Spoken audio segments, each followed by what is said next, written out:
way. Yeah, dude. I feel like, Ready to rock and roll? yes, I'm fired up, bro. I'm fired up too. First off, we have some amazing guests with us today.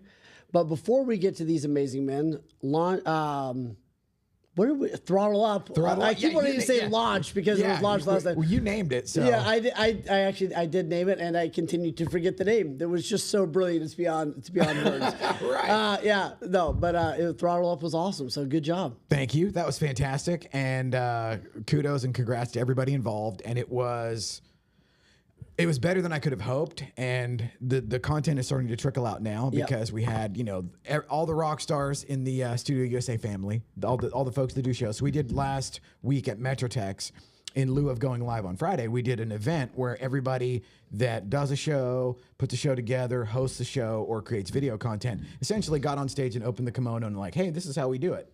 And to have actual practitioners in the room, and then to see, we had probably 50 people there, and they all were participating, and we got to unveil the mobile studio. So it was, it was kind of a trifecta. It was. And then great. the bonus on top is the content that will be going out, which now you guys will participate in after this is done. Absolutely. Perfect. Absolutely. Great. So the sausage is being made. There we go.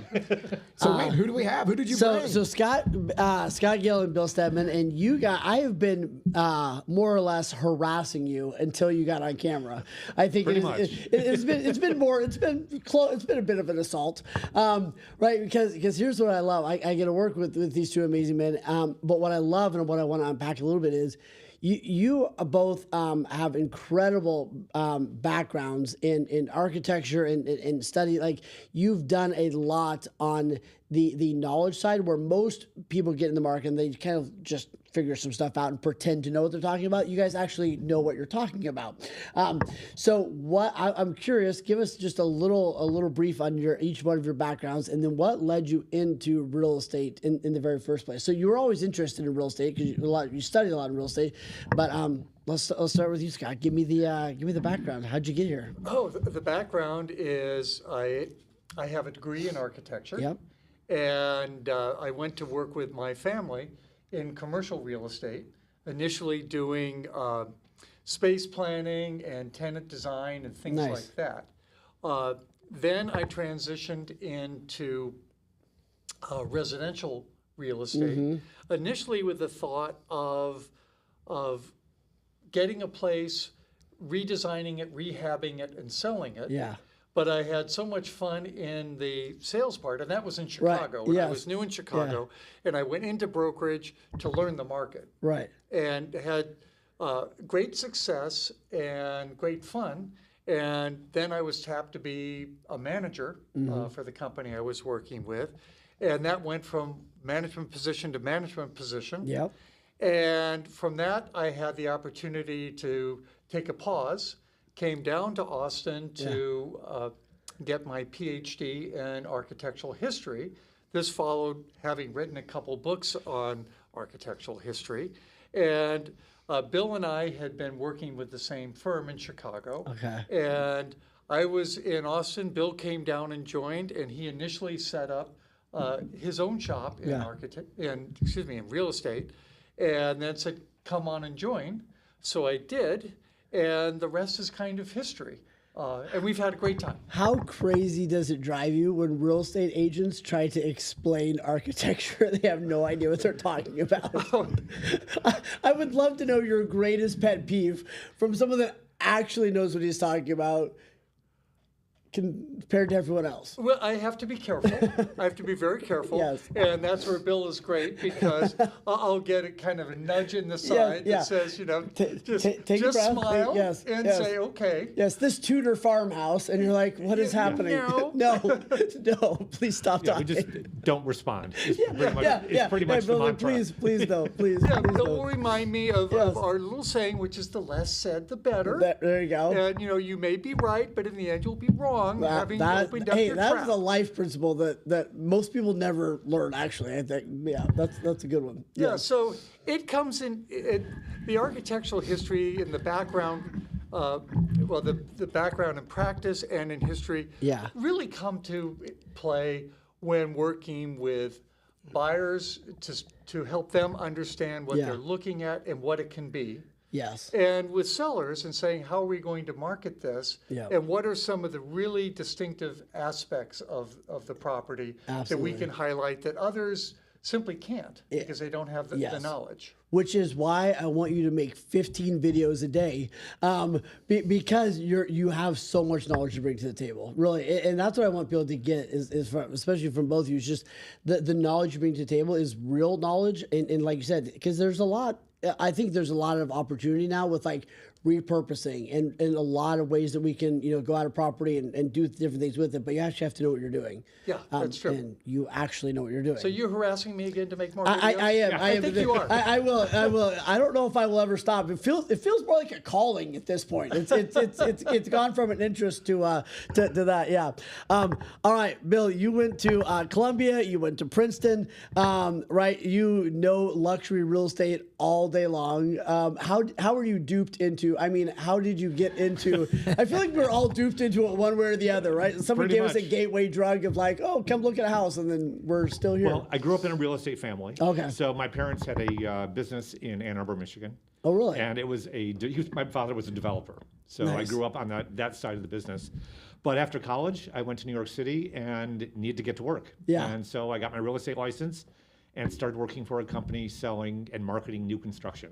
Really? Condominiums. And once I got into the business, And what was I that company, hooked. by the way? It's a big company. Well, went on to become the Related Companies in New York City, and they're prolific developers. Wow. But the minute I got into it and the sales and marketing aspect of it, I was hooked. Yeah. And I've been in real estate pretty much since those days, in one form or another.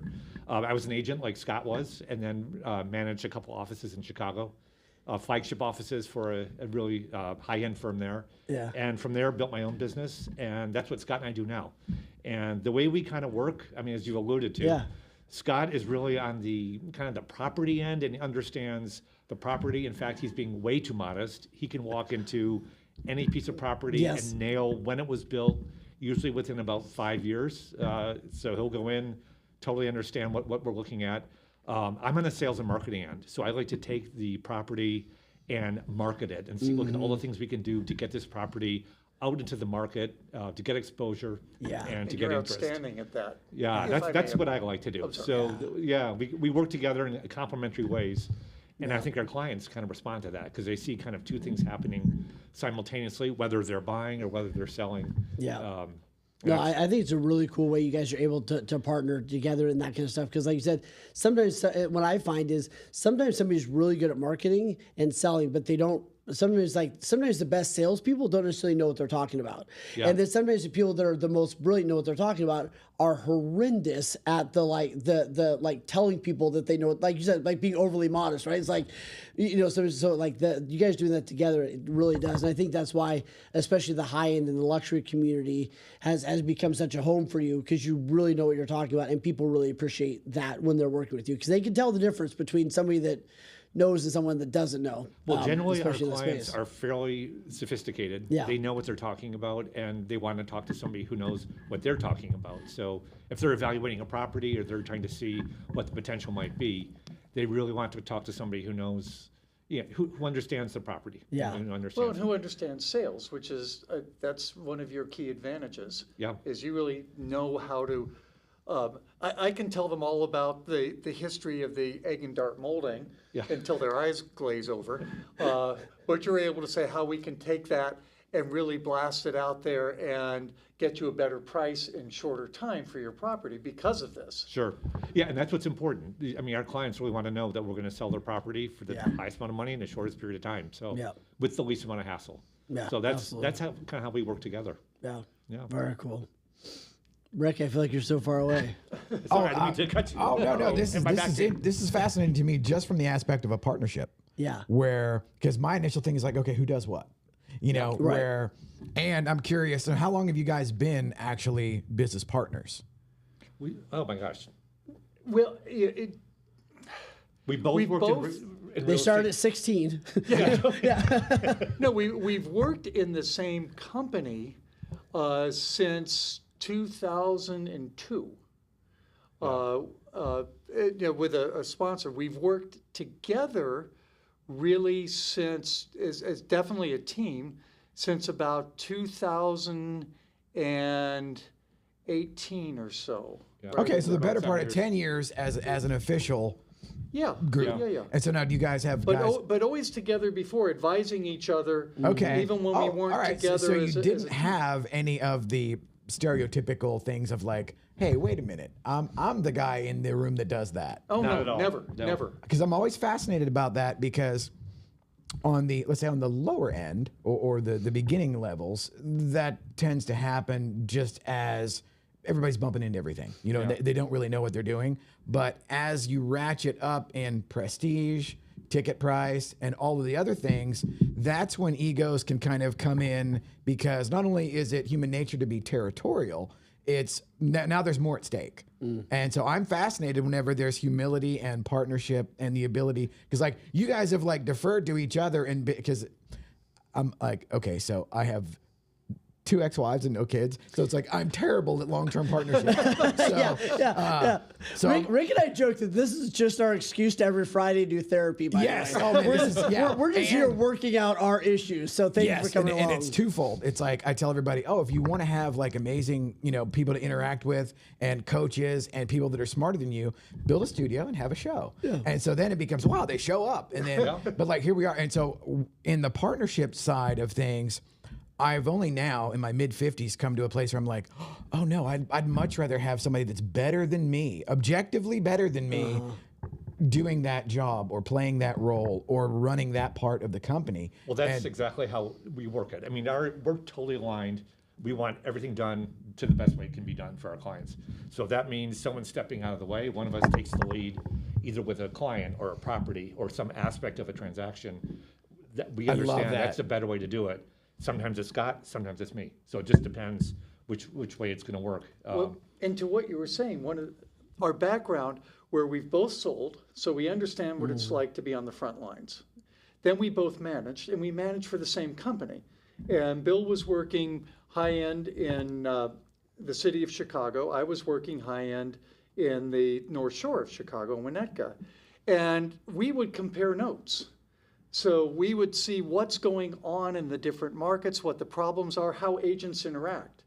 So that gave us this kind of unusual, fine-tuned ability to work, once we got back into sales, to understand the agent population, to understand the issues they face and how they're interacting, because we've seen it not only from the trenches, but from kind of the management side. As their managers. Yeah. That's been a key thing that we bring, I think. I was to going the to say, business. I'm curious too there, where it's like, this gives me goosebumps, where it's like, okay, I love this because, okay, aspirational goals here, where, what do you think the percentages or how much of an impact, because y'all both said you're practitioners of basically all of the things, where it's like, is it something where you tried on every hat and figured out like, okay, I can wear this hat if I have to, but I'd rather not, or he's better, or was it an organic process? Or It's fairly organic. We approached it initially with a basic understanding that Scott was going to be kind of on the property side, the built environment side. I was going to be on the sort of the front of the house and the marketing side.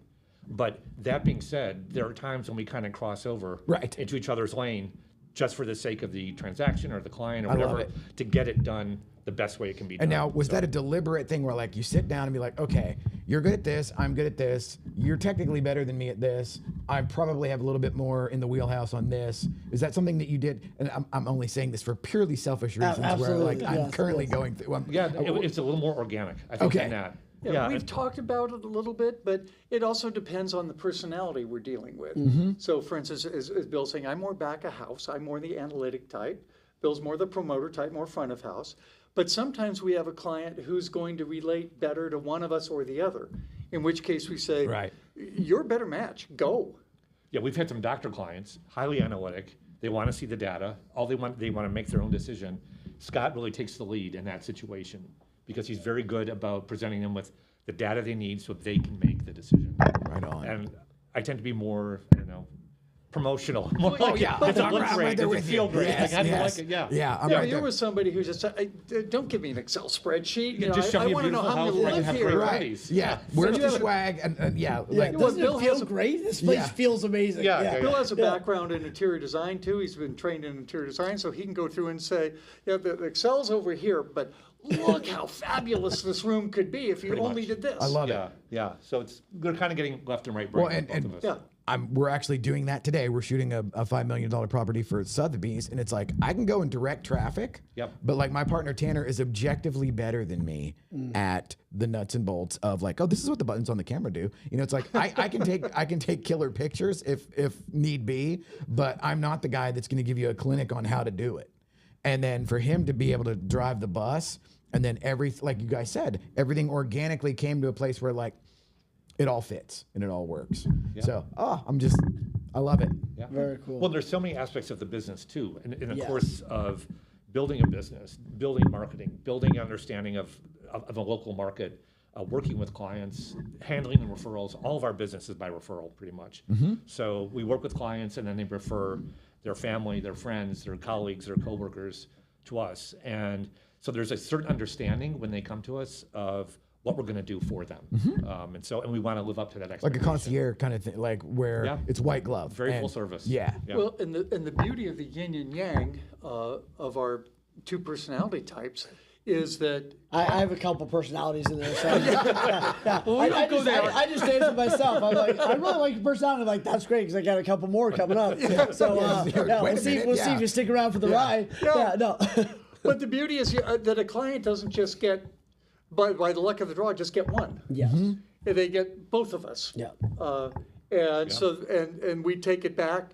You know, whatever's going on, we take back and we talk about it and kick it around, just like we did when we were managers, so that our clients are actually getting a much better package than if they just had one agent that was driving it. True full spectrum as far as y'all both know what you're doing from both sides of the fence, but each excels in one or more areas. And then I love the fact that you organically come to where you defer. Yeah.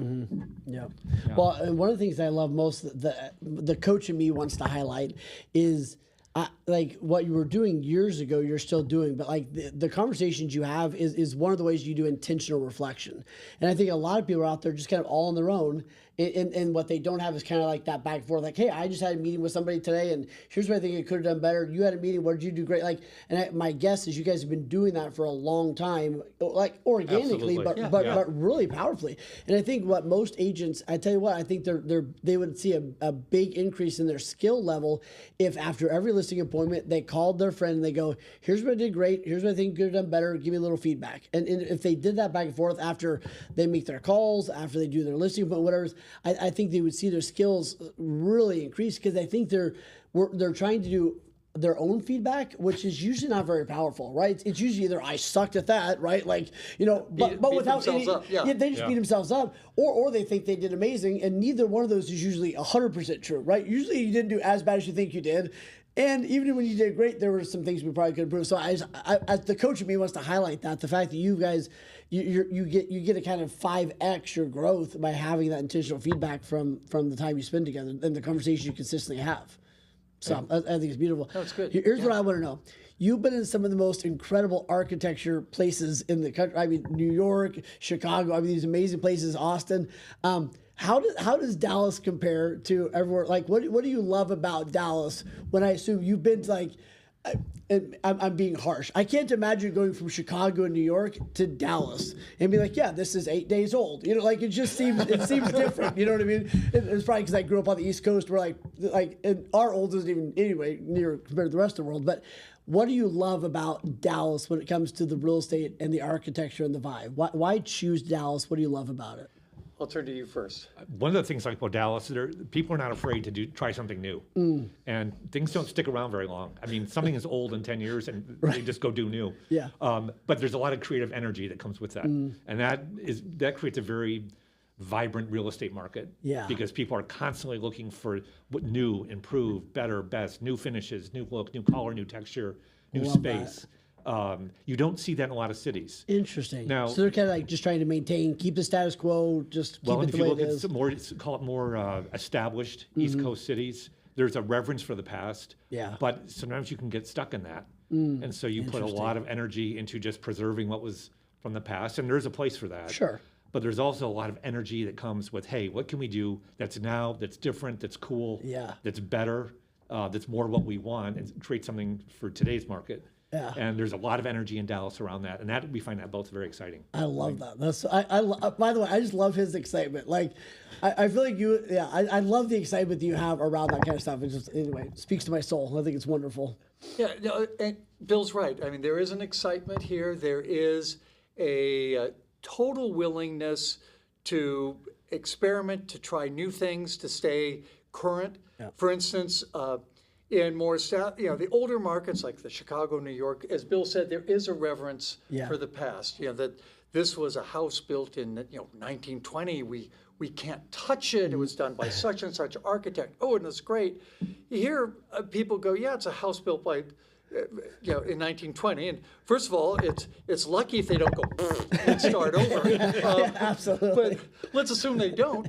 But we have some architect friends who are really, really good at working with these older traditional homes, but they'll go in and they will freshen the whole thing. They'll do an addition that's steel and glass but works. So they know how to take the old house and bring it into the present, and there's a market that really appreciates that.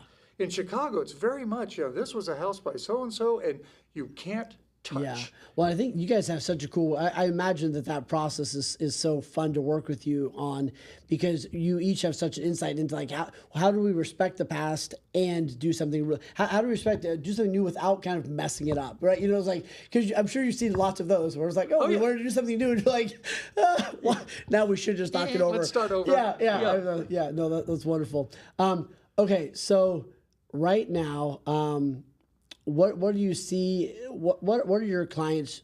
What are you helping your clients with the most right now? What are some of the things they're struggling with in this rapid market that we're in that you're helping them kind of navigate? What are some of the challenges you're seeing? I think one of the challenges is establishing what a value is of a piece of property. I mean, there's a little bit of a disconnect between what sellers are looking for. Some of the sellers are thinking it's 2 years ago.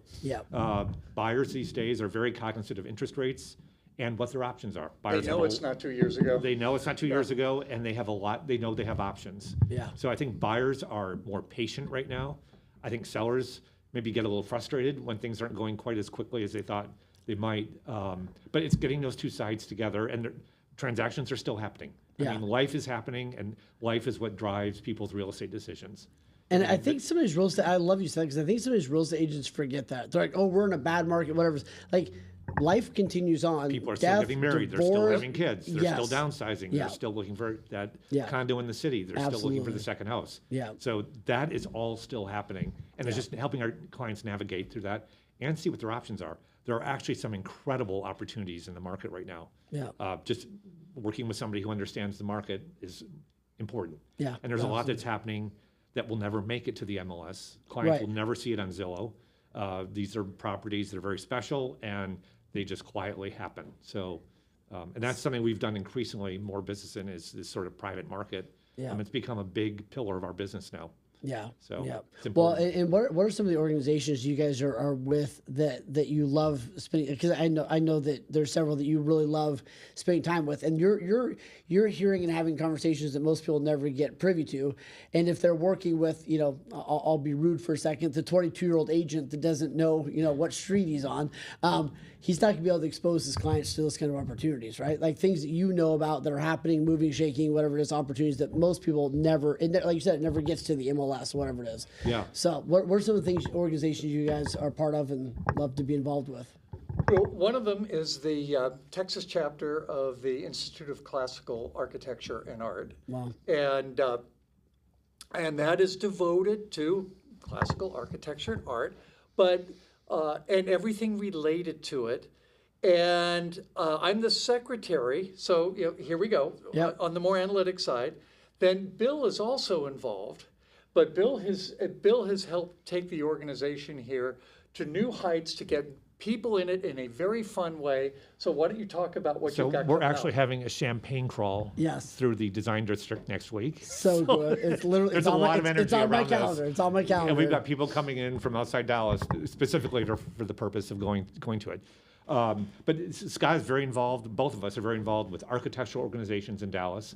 So ICA, Institute of Classical Art and Architecture, the Dallas Architecture Foundation, the Dilbeck Conservancy, what am I missing? Preservation Park Cities. Preservation Park Cities. Yeah. All these are great ways to reinforce our knowledge, to expand our knowledge, and to meet people, like-minded people. That is super. Well, and to hear what's going on in the city. There's so many exciting things happening in the Dallas architecture scene right now. But it's not just architecture, because as you know, Bill is an accomplished musician, a jazz pianist. I mean, I don't know that because I've heard rumors. You've been told. Oh, yeah. I've heard rumors. I would like to know it at some point. You know what I mean? I think he is tremendous, it's gonna be great. He's now on the board of the Dallas Chamber Symphony. Oh, by the way, and quick plug for Dallas Chamber Symphony, an amazing organization. They give fantastic concerts. Tuesday nights in Meyerson Hall. They're fantastic. Amazing. So, yep.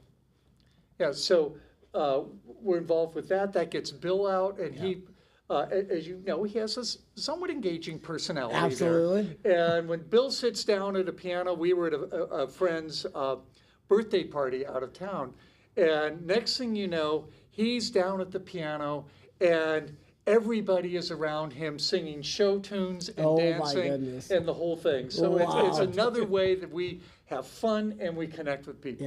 Yeah. So. Yeah, no, the music group is it's a great thing. So it really brings people together, which is what it's all about. Yeah. Well, and I think that you guys are building and continue to build a great company, because I think you're doing it in such a beautiful way where you're not just buying a bunch of Zillow ads or just whatever it is. Like you're like you said, your clients are with you for life, and the referrals are amazing because they work with you for 5 minutes and they're like, man, I'm never leaving. So you guys bring a lot to do, and you built your business on relationships and knowledge, and it's just very, very cool to watch. Oh, thank you. No, thank you. What's going to happen in the next year? Any idea? Where are we headed? What is happening in the real estate market? Where do you think we are a year from now, or even 2 days from now? I think Dallas is going to continue to appreciate. Really? Yeah. We talk about this a lot. We spend a lot of time in Austin and do a fair amount of business there as well.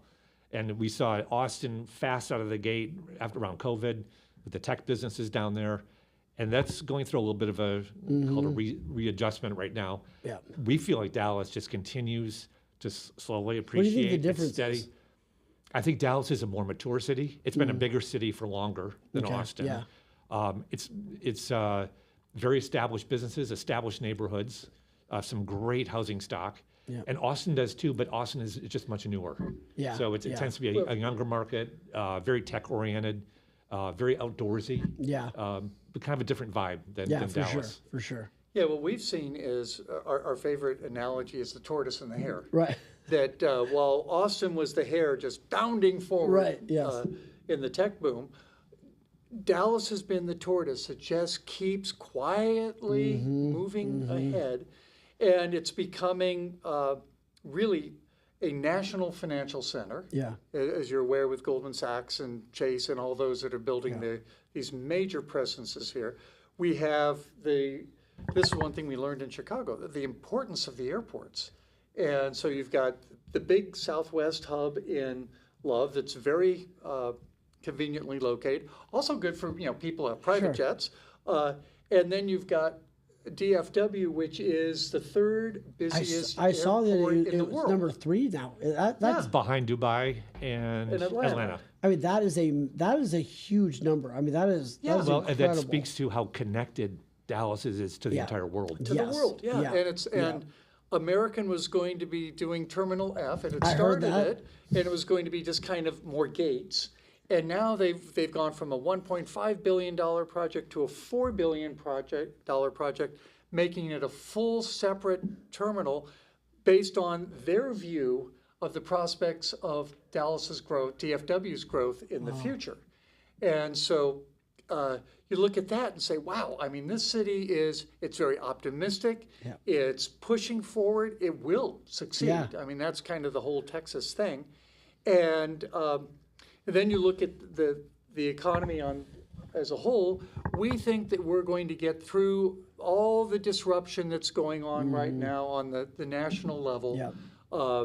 We don't think that without going political at all, we don't think the Trump administration wants to fail.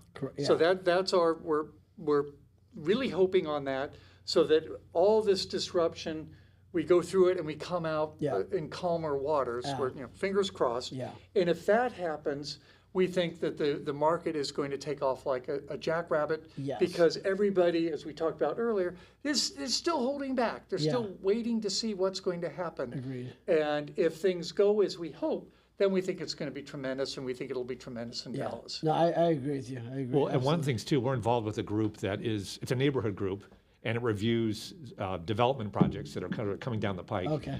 And what is amazing to us is to see the plans for Dallas, especially in the McKinney area, for high-rise, mixed-use, condo, high-end hotel, retail, Office, everything. all the above. Still, These are big plans, and if half of them come through, it's going to be transformational for that entire neighborhood. Yeah, it's amazing. And that's just one pocket of Dallas. Absolutely. So multiply that by all the different neighborhoods in the city, in the suburbs. There are going to be a lot of changes in the next 10 years. So. Yeah, well, and I think that's what, like, especially with your clients, I mean, I know they get that, but any potential clients, what they really need to understand is when you are able to walk them through properties and opportunities, and hey, I think this, I don't have a crystal ball, but this is what this looks like, this is doing this. Like, you're able to speak to that in a really, really intelligent way. Where I don't have a crystal ball, but I tell you what, if it was my money, I would absolutely put it right here based on what I see coming down the pipe. So you're able to speak to that in a really well, cool and that's way. one of the things too. We make a real effort to keep ourselves informed because you're right. It's the client's money. It's their investment, and we want to be giving them the best advice we can and the most expansive advice as well. So, okay, a couple rapid fire questions. Coolest. What's your favorite building you've seen in Dallas? What's your favorite? ooh. Oh, mine? The Rolex building. Really? Yeah, and I forget the name of the architect, but it's a Japanese architect. And it's the foundation is based on the ancient Japanese castle form. And then you've got this whole light, like it's made out of very thin slats of wood, upper portion that's the office side. It's down in the Harwood area. Yeah. And I think that is just an incredibly cool building. That's amazing. Yeah. So there's my answer. I love it. I love it. I don't have one building, but an area of town I love is McKinney. Yes. I love the sort of the mid-rise. Oh, it makes my heart so The happy. Uptown McKinney. Yes. Yeah. Uptown McKinney area that just has these spectacular sort of mid-rise buildings. They're new, they're fresh, lots of light, lots of glass, landscaped. It just is creating a whole vibe for that entire corridor. Yeah. It's exciting. Favorite restaurant? Ooh, favorite restaurant. I'll tell you where we were recently that was an experience at Nuri. Oh, yeah. Yes. Yeah, so on Maple, an exquisite interior. So probably, we've heard it's a $20 million interior. I don't know if that's true or not, but it is beautiful. Custom brass inlay, frosted glass. It's spectacular. Yeah. We also like Doce Mesas on Yeah. Maple. On Maple. Yep. The music is great. It's got a vibe, and brunch on Sunday is pumping. So, Brunch speaks to fun. my soul. If I could just do one meal for the rest of my life, it would just be endless brunches. Like yes. Oh. Well, and Mr. Charles over on Knox is cool because here we go into architecture. When they built that whole new office building there, they saved two sides of the old bank building that was there, 1920s or 30s bank building, and then just built this restaurant inside that's it's double height, it's incredibly elegant, cool vibe, really good food, fun service, right in that location, but it's this wonderful use of old architecture applied to something completely new in a really exciting way. I love that food is at the end of both of your lists. Like you can tell, like if no one knew anything about you, that would be so telling. Like this place is great. Let me tell you about the building. by the way, the food's okay. Yes, yeah. And there's food there too, which is cool. Yeah, that's great. That's great. All right. Any advice for buyers right now, and then I'll let Rick ask the final question. But any advice that you would give to buyers right now in the market? Explore your options. You've got options. Explore them, and that's not just for the property. be patient. Be patient. Explore. Talk to lenders. You have a whole sort of cadre of people you can be speaking to. So explore your options and work with somebody who really understands you, gets what you want, and can kind of get you on that path to get there. Which is so opposite of what most agents are saying. Most agents are like, buy, like do it right now, go just because they're desperate to have more sales. Yeah. So I love that advice because I think it's very true. But be ready, because when something, even in this market, when something really good comes up, It's not unusual for it to go in multiple offers Yes. even today. Yeah. And so if you need a lender pre-approval letter, just have it. Just have it right there and ready. Absolutely, yeah. So that when you see something that really strikes your fancy, you're ready to go. Well, and have the conversations now, so you can take your time, whatever it is, and then you know, it's interesting because I see so many buyers right now that have hesitancy because their agents aren't educating them enough in the beginning, so that when the right opportunity does come along, they don't yet have the confidence to take action. Correct. Yes, right, and that's then true. they Then they miss lose out. it. Exactly, they miss out and think, oh, right. But Well, the more informed yeah. buyer gets it. Exactly. Yeah. And so we actually have a client we've been working with for a long time, and we have really gone through the education process, showing them what their options are in different. They were looking to build, and a property came on the market a couple weeks ago. Actually, it didn't come on the Completely market. off market, It was off market, and made an offer. We got the property. They are thrilled, but they understand the value of that property and why it makes so much sense for them, And why they needed to move quickly. Yes. Yeah. Beautiful. All right, Rick, I'll let you wrap up Fired Up Friday. All right, so this has got me fired up. First off, we are underdressed. I know. Just for the folks at home, I did have a nice outfit hanging right next to my door. I have a blazer over there if I and the need to- hustle of grabbing backpacks and water bottles and everything else, it's hanging very crisp in my There you go. right behind my door. And I also feel like woefully underqualified here. This is like fantastic, but this is more of a observation and a question. So it's like you guys are like super energized still about what you do, and I'm just curious, how do you maintain that? Because just as a quick example, I was at a couple of events this week for the top producing agents, at least as far as revenue is concerned, and there were more than a handful of folks like, oh my God, could I just, somebody launch me into space? This is ridiculous. and it's like, I don't get that vibe from you guys at all. And you've gotten me fired up. So how do you maintain that enthusiasm, for lack of a better term? I just think that's who we are. I mean, we tend to be enthusiastic by nature. And one of the things that's great about the real estate business is it's always something new. There's always something new. There's something exciting. There are opportunities out there. You just have to find them. And no deal. It's the different. It's Definitely the hype man. I love it. Absolutely. Yes. I'll find them. Yes. Well, and I can look at an Excel spreadsheet. There you go. On brand. I love whenever we're doing our call and he's got like 1, 2, 3, right? And we'll just jump to like item number 7. But let me tell you about we're this. gonna go back to item 3. He's more like, oh please, can we just do it? I wrote it in order. Can we just do it? And we're off. So it's a beautiful partnership. It's a beautiful partnership. Fantastic. Yeah, it's wonderful. Well, thanks guys. Thank you. You guys Thank you for both. being here. Thank It's you very wonderful. much. So good. Yeah. And now it's like, okay, I have about 137 other questions that need to be addressed in the future. So by all means, you are welcome to come back. Thank you. Okay, thank you. Absolutely. Take you up on Please it. do. Please do. Absolutely. That's great. And now we'll have Austin take us out. See, nice and easy. Yeah. That's that was pretty fun. wild. I'm like, you guys are great. You're so relaxed. Like it just flows. Yeah. Thank you. Thank you. Yeah, really. Well, it's good. this all started because Rick